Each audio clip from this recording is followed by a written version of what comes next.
you just heard was Scottish Gaelic, and we, Anik and Denise, from travel agency Writers, are here to explain to you why it is so much fun to travel to an English-speaking country. And to do this, we are going to discuss the origin of the English language. Now to do this, we'll start off with the language families, and we're going to look at the Indo-European language families. And when we look at this, here we see Celtic. And Celtic consists of two different types of Celtic languages: insular Celtic languages and continental Celtic languages. Now, continental Celtic languages, the name already says it, was formed on the continent Europe. So this is not what we will be focusing on. We are going to focus on the insular Celtic languages, which consist of two different types: Gaelic and Brittonic. Gaelic, also known as Gaelic,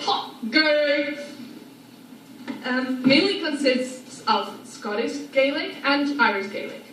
And no, people, this is Gaelic we're talking about and not Gaulish, so no asterisks and obelisks. Gaelic language is said to be spoken in the Garden of Eden, but this is not our focus today. No, what we are going to focus on is Brittonic, also known as Brythonic or British Celtic, and this is supposedly spoken in ancient Britain. Now the subdivisions of Brittonic are Pictish, Cumbric, Welsh, Cornish, Breton, and yes, this is the language that they speak in Bretagne en France. Now, last but not least, we have Common Brittonic. It is generally accepted that the influences of Brittonic English on English are lexically rather poor, aside from some tokenings, consisting of domestic words, which may include hubba, peat, dad, crook, bucket, crumpet, noggin, gob, nook, and a dialectical form of badger. broch with ch, Brock with ck, broch with gh, and brock, Gaelic form, with a c.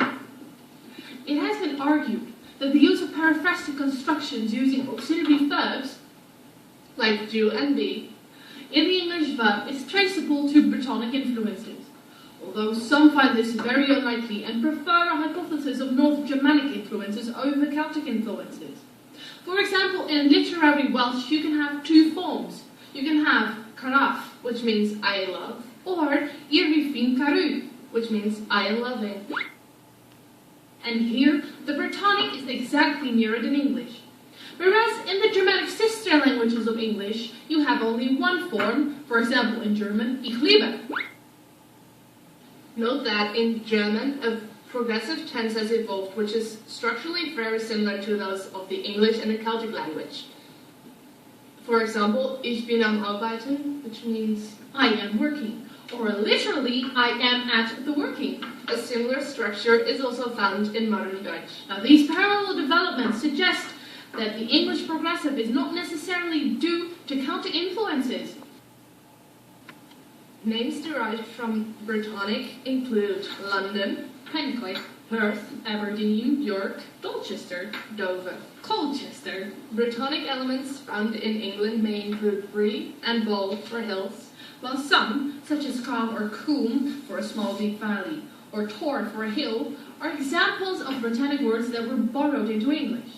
Others reflect the presence of Bretons, such as Dumbarton, from the Scottish Gaelic Dun Breton, meaning fort of the Britons, or Walton, meaning a town or settlement where the Bretons still lived. So, as we have just shown to you, it is very interesting to learn more about the English language. The history of it is huge. The language families are very diverse. You have Celtic, consisting of two different forms, and one of those forms consisting of another two different kind of forms. Gaelic, and Brittonic, which has another millions of subdivisions, which eventually ends up with Common Brittonic, which supposedly turned into English eventually, but we're not entirely sure about that.